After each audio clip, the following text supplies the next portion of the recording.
Hello friends, praise the Lord, hallelujah, Shalom.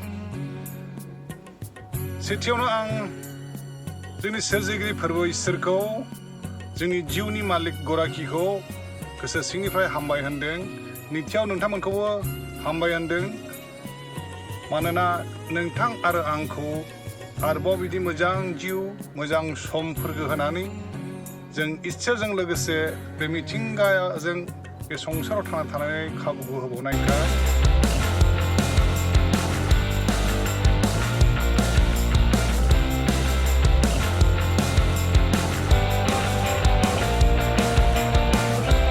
जों इसोरखौ लोगोसेनो हामबाय होनो प्रेज द लर्ड। बिनि मुङा जौसिनथाराव जाथों, मानोना बेनो जोंनि जिउनि गराखि।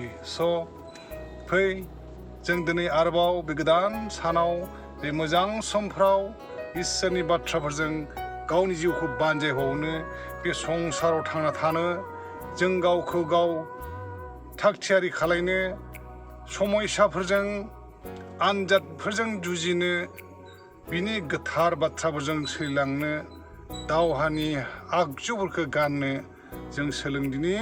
मानोना बे संसारा गिलु बालु महर लागासिनो दङ आरो बेफोर गासै बाथ्राया गोथार बिजाब बाइबेलाव रोखा रोखा लिरनाय दङ।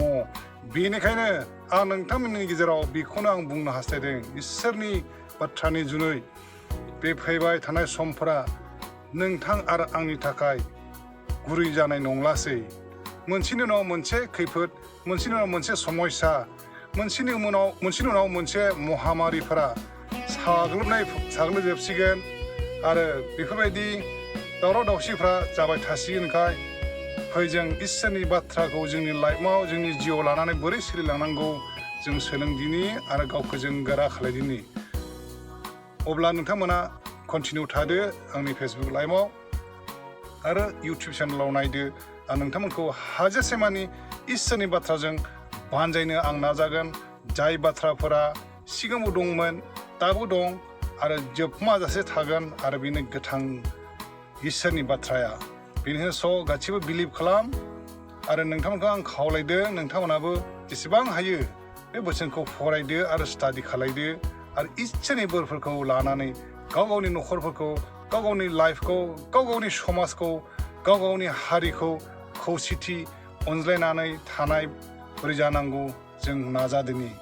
Thank you so much for watching and being with me in FB and YouTube also. फै जों इसोरनि सोमोन्दै आरो इसोरनि बाथ्रानि सोमोन्दै आरो जोंनि जिउनि लागै मा गोदान बाथ्राखौ जों सोलोंनो हायो जों नाजादोनि। Thank you so much. Thank you. Bye.